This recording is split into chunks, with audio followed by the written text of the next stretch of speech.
Hello friends, my name is Kat, welcome to my channel, and welcome to today's video, which is a year-long continuation series thing where we are reading 5 new fantasy romances every month or so. Pretty much every month, it just some months it delays a little bit. So I would say this series, it has been incredibly fun for me, but there's definitely like very varying like levels of success. A lot of 3 stars and a lot of like me really questioning if I do like fantasy romance. Not the best, but we're going really like the Kindle Unlimited new releases and just exploring some of the either like popular new books or some of the like very less known, which is definitely going to be today. We have, I think, 1 fairly popular book, at least from a popular author, and 4 other books that I've heard next to nothing about. But I have to say that kind of makes me more excited today that we're going to be exploring some books that I really don't know much about and haven't heard much about. So maybe we're going to find some like really secret gems that you will absolutely have to read. So let's quickly go over the books that we're going to be reading. I'm not going to give synopsises because I don't even know. I don't know yet. So the 5 books, these have all come out within like the last few months. We have Beyond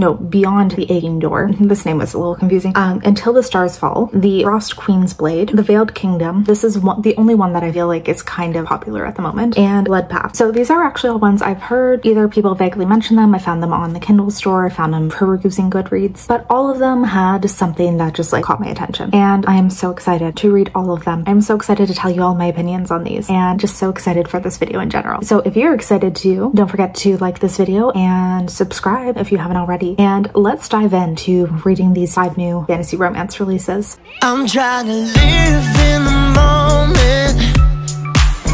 We gotta live in the moment.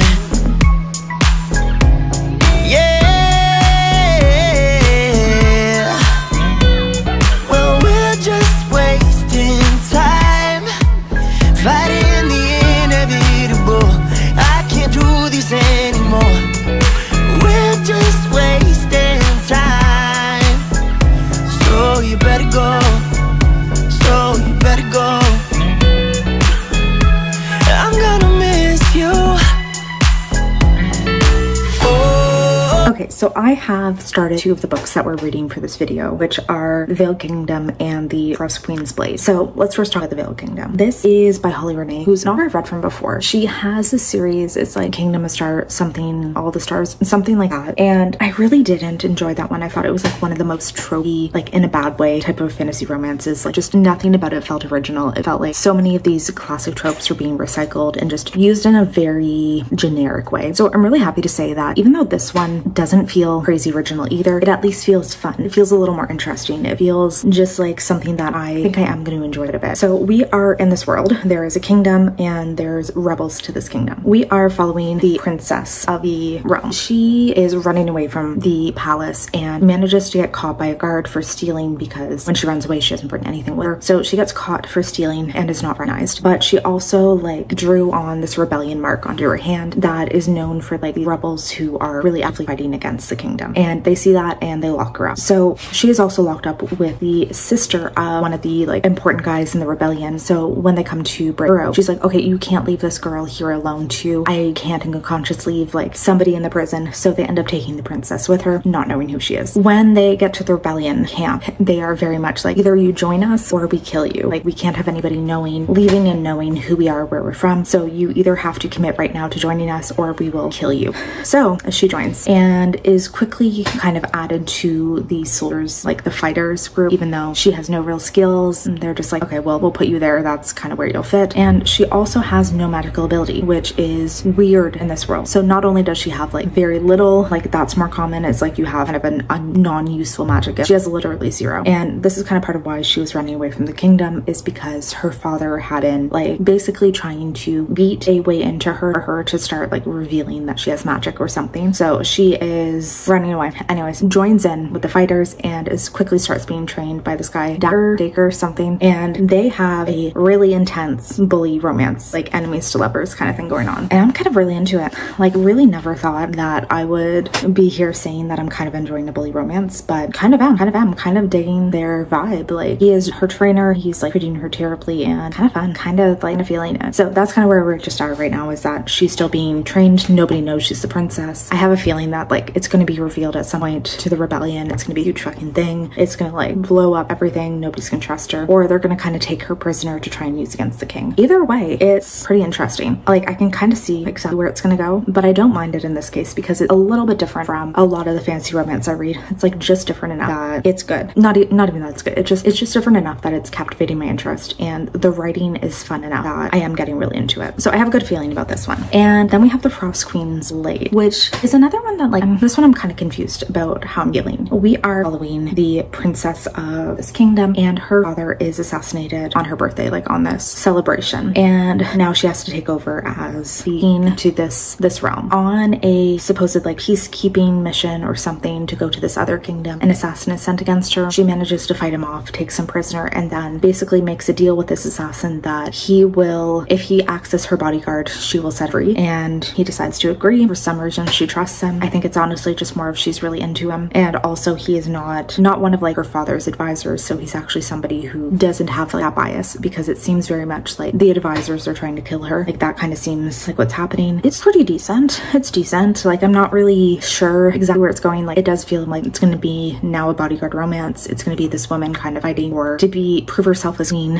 of this kingdom and kind of figure out like one who's trying to kill her, find a way to deal with like all of these death threats, all of these assassination attempts that are happening, and then try to broker peace with this neighboring kingdom, which is where the assassin came from, but he was hired from someone within him. So it seems like it's going to go very much just that way, which isn't bad. Like it's honestly, it's captivating my interest, which is still a good sign. Like more than anything else, at least there's that. So I'm having a good feeling about both of these, to be honest. I think that either one of them like could be a pretty decent read, and maybe we're gonna have like the best luck out of any of these videos that I filmed. Like maybe we're actually gonna find some decent reads. I mean, it's very early to say. We're still on, like we haven't finished any of them yet, but maybe we'll actually have a book. I can't really tell in this lighting like how bad my lipstick looks. I know it's a little smudged, but it's kind of the best we're going because it's just like looking terrible every time I try to reapply it. So what do we have to talk about today? I don't know what that was. But I'm done the Veiled Kingdom. That is my big update, is that I'm done the Veiled. Yeah, that like didn't sound enthusiastic by any means, but I'm actually giving this 4 stars. Like I really enjoyed this one. I thought it was a pretty great addition to this, a pretty great addition of like a new fantasy romance. It was definitely one that was like very enjoyable. The only thing like I will say is that I feel like I had similar issues to this one as I did with the one other book I've read by Holly Renee, in that the writing is a little simplistic and it feels very, very tropey in a lot of ways, where it's just like she picked the trope she wanted, which nothing wrong with that, but just really like that is basically all there is in the book. And there isn't really anything wrong with that. Like if you find a trope that works for you, go for it. It didn't really have a crazy amount else going for it, you know? Like it was just very, very tropey. And also the characters are a little one-dimensional. Like when I say her writing is simplistic, it just doesn't really get into these nitty-gritty details that I necessarily want in my books. Like I just want more. I want to feel more invested. I want to know more about the characters. I want more world building. I want something that's going to make me emotionally here. And this one, like it was perfectly fine. I think it was incredibly enjoyable, but there wasn't much else beyond that. In a sense, like it was just very, very fun, but never going to be like an all-time new favorite. It didn't have enough in it for that. So still would highly recommend it though, because I think that this was a fantastic book for like beginners to fantasy romance. People who kind of love, like it's not right enemies to lovers, but it sort of is like, it's like a little more bully romance, but it does have the enemies to lovers kind of vibe in it, just because there is such a intense disagreement between our two main characters in the beginning, and there's a really intense like tension between them. And if you're into that type of stuff, like I think this is good. Definitely, like what I'm saying, good for like beginners to fantasy romance. It's just like the fantasy aspect of this, so mild, so like barely there. It was like people had powers, but it was like barely discussed. And so much of this, like there's supposed to be a rebellion against a kingdom, and we didn't get into any of the details about that. Like there was just very little details about so much of what was happening. And yeah, I want more. I want to be fully immersed. I want to like 100% feel like this is a realized world, and that everything has been thought out, and that there's like no questions about how things were, how things do. So yeah, I'm now like kind of questioning 4 stars. Well, 3.5 rounded up to 4. I feel like that's pretty fair. Like it was a little bit better than a 3, but like still not fantastic, I guess. It's just very enjoyable. This is already off to such a great start, and I'm like having a good feeling too, because I've started to read Blood Oath, and we're just like getting hit after hit. So Blood Oath, I am 20% into it, and I am so into this one already. We're following, so there's a world, there's these magical people, they're called legacies, and they're basically, there's like the fae, vampires, like magic users, like the arcana magic users, like all types of things that like succubus, like everything you can kind of imagine, shifters, just naming things now. But these all exist in the world, and 90% of them, like 99% of them, are people who have been born with these magical powers. But then you do get the occasional person who's born from humans, and there's apparently this rule in the world where if you suddenly get magical powers, you're supposed to turn yourself over to the authorities, and they will send you to one of these schools to be taught how to use your magic. So our main character is entering one of these legacy schools, and she is claiming that she was a human who up until recently didn't have any powers, and it just came to light. We kind of know something's not quite true there, that she's kind of making this up, but we have no idea what the actual truth is. So she gets to the school, and she is there for some kind of mission, which again, we don't know what it is yet, but we know that she has some kind of mission and that she is at the school for a purpose, and she's trying to like make herself seem as obtuse, like uninteresting, the person that like everybody will kind of overlook, and we don't know why. But there is this thing. So there's this thing. All the legacies have a curse on them that can only be broken when they get their fated quintet. So every legacy is meant to be in a group of 5 people. They form their quintet. There's a main keeper who's kind of in charge of it, and then they're 4 bonded. And this happens to every single legacy. And it's said that once you do that, you break this curse that's on you, you access your full magic, all of that. So our main character, she is kind of expecting, she just gets there like just in time for this ceremony to happen, and she's kind of expecting nothing to come from it. But she turns out to be a keeper, and she has the 4 most powerful like men of her generation are all members of her quintet and bonded to her. And that's where we're at right now, is that they're all bonded. All of the men are like, okay, well, this is my mate, this is my everything, this is who we're gonna spend our life with. But she is desperately trying to get all of them to like leave her alone. Like she told them all she rejected the bond, they're not listening, and they're all trying to win her over to come be their mate. And she is very much trying to drive them away because of they're going to interfere with her plans. We don't know what they are yet, but I'm so into this. I am so enjoying it. Like I can tell it's probably going to be I'm definitely going to be a white shoes. I'm sure eventually it'll be a romance with all 4 of the guys and her, and I'm just really enjoying it. The world's kind of weird, that's fine. All kinds of magical creatures, love that. She has some kind of weird thing that or some kind of intense mission that I think it's because like her sister is being held hostage, so she's doing something in exchange for someone to get her back. Either way, really enjoying it. Like it's just captivating my interest so much, and just so much about it is like perfect for me. Like I am 100% in. So I'm having a very good feeling about this one too. And yeah, I'm gonna keep reading that one. I'll come back to you when I have a bit more of an update, but going fantastic so far.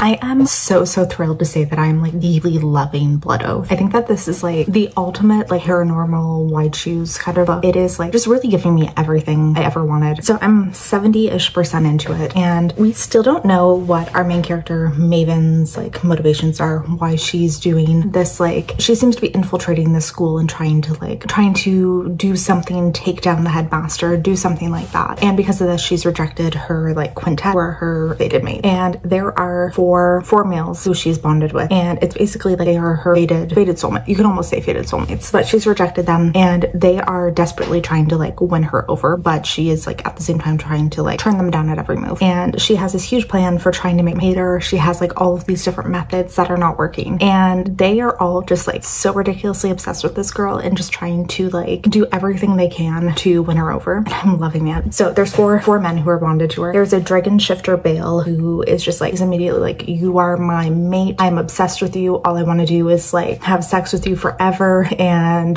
just like lock you up in my dungeon and keep you. Everett, who's like this, he's a professor at the school they're at, but he's like a incredibly rich former model turned professor who has this like frost magic, and he's known as like the Ice King because of that. Silas, who is a blood fae, so he's not a vampire, but he does some kind of blood magic, and his curse is basically like rendering him so intensely paranoid that he's like going crazy. He's hearing voices in his head. And the last guy, Crit, who is like, he's known as like the Prince of Nightmares, something like that. So I think he's an incubus, but he's able to like get into people's minds and mess with them. He also is known for like just being intensely dangerous and constantly like somebody people are terrified of. So all of them are just like incredible. They have the best dynamics. They're all so obsessed with Maven, and like everything she's trying to do to push them away is just like bringing them in closer. Like they see Like they're seeing through all of her maneuvering and just want to like protect her at every move. They want to do everything they can to take care of her, and I love it. It honestly just like fantastic dynamics. I'm really enjoying it. And where we're at right now, it seems like soon we're gonna either figure out what Maven's doing, what she's doing, or she's gonna do something kind of like gonna give this away, or she might maybe give in to temptation and actually like let the guys in. I'm enjoying it so much. Like this really bringing me everything I wanted.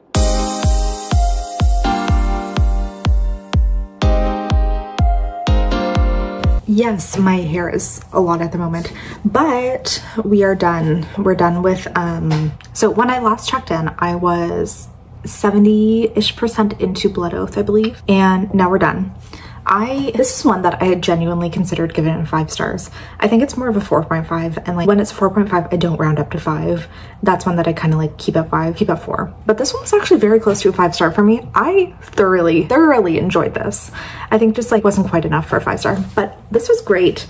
If you like a Why Choose romance, where this one's still kind of slow burn, it's a little maybe enemies to lovers, not quite, but it is like these men pining, these men falling fast, these men obsessed with this woman and trying everything to win her over while she is fighting them at every turn, and them just like obsessed, ridiculously obsessed with this woman. Loved it. And also it had like every type of magical creature you could want. Like I really got into this whole like paranormal thing. Like there was a blood elf, and I'm still not sure what the difference is between that and a vampire. There's shifters, magic users, like everything you could imagine, and it was so fun. It like just seeing the level of obsession that these men had for our main character, and seeing like how they were so intensely pining for her, and she is like every single move trying to push them away. Like even she makes up this list of like ways to make them hate me. One of the main characters finds it and fully is just like, oh, that's so sweet, our baby, she's trying so hard. Like she's like we have to let her know that we want her, that we love her, that we like fully accept her as she is, and like we have to make sure she knows that she's safe with us, and like that is all they care about, is just taking care of her and making sure she's happy and that she feels safe. And it's great. It was really fantastic. It also just ended on, so where it ended, we didn't have all of the secrets revealed, which is great. It's a 3-book series, but we didn't have like all of the reasoning behind our main character Maven, like what she's doing, why she will not accept this quintet, why she is on a mission. We do find out that she's there to kill someone, but we don't know why.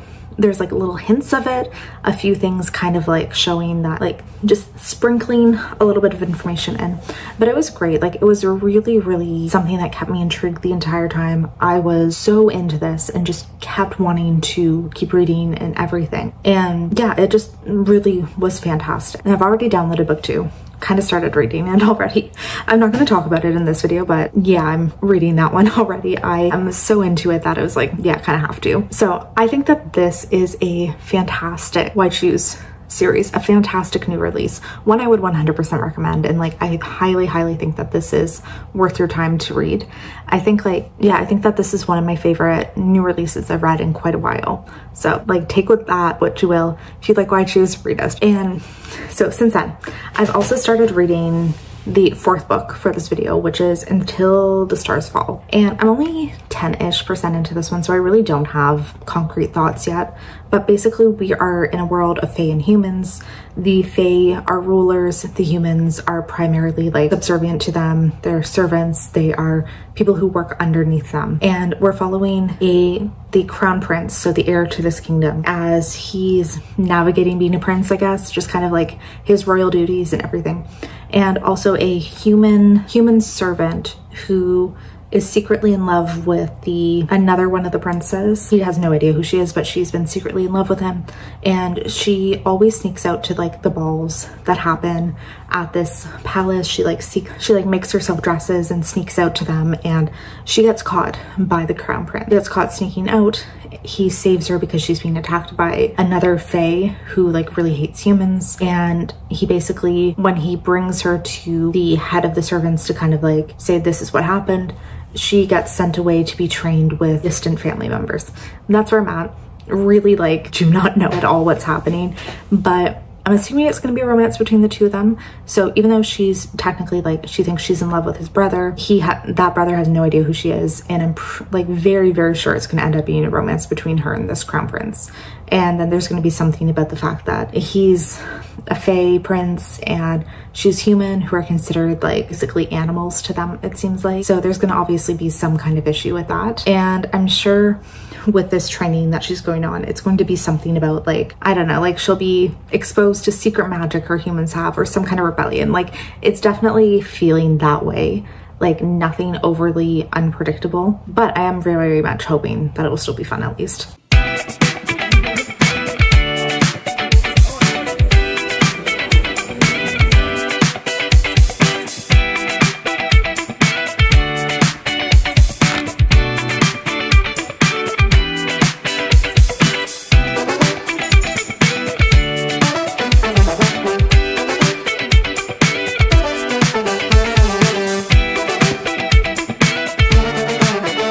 Okay, so I have made some progress in a few of the books, and we're gonna hopefully finish this off today. Also just realizing our little kiddie pool that we have for our dog is right there, and yeah, that's what that is.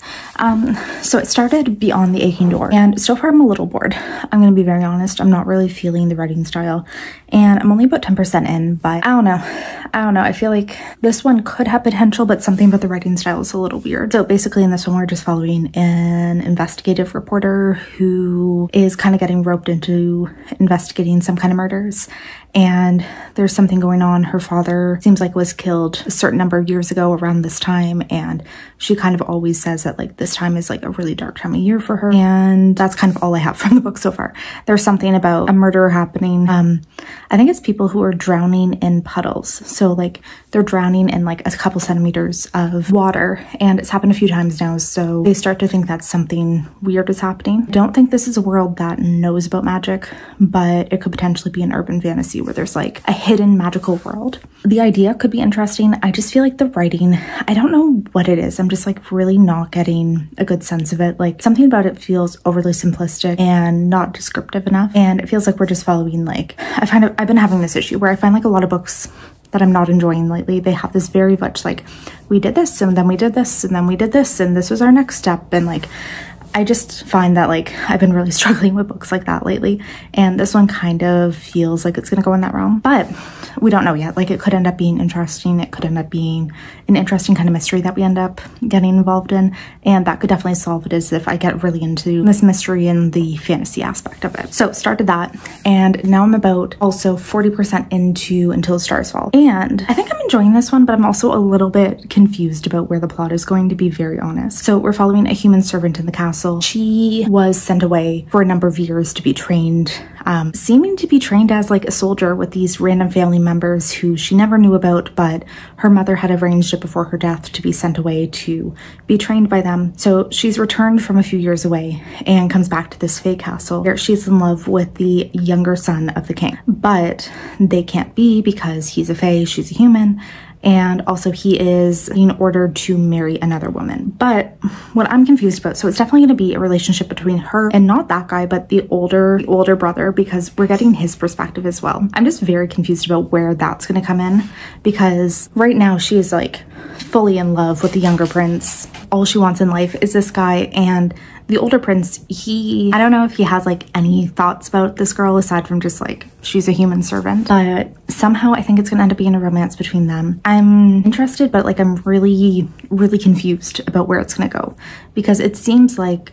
it feels like there's about to be a relationship developing between the human girl and the younger prince. Like it feels like things are starting to set up so that there will be a relationship between them. So I'm super confused. I really do not know where this one's going, but it's potentially interesting. It's like there's a lot of tension between human and fae in this world. There's some kind of rebellion that they think is humans who are killing fae, and there's just like this like mild politics of that, mild political intrigue of that kind of stuff, and just like hints of things happening, things like going down in the kingdom. It's like not super, there's not a lot of world building by any means, not a lot of world building, not a lot of like really exciting things happening, but I think that this could be a decent depending on how it goes. Like, I don't know what the love tropes are supposed to be. I don't know if there's like, if it's enemies to like friends to lovers. I don't know how it ends up going, but I'm interested to see. Like, I'm enjoying this a decent amount. So I'm gonna try to finish these off today. Like, why not? We'll see. I think I have a decent chance that I can get through both of them. And yeah, I'm gonna keep reading.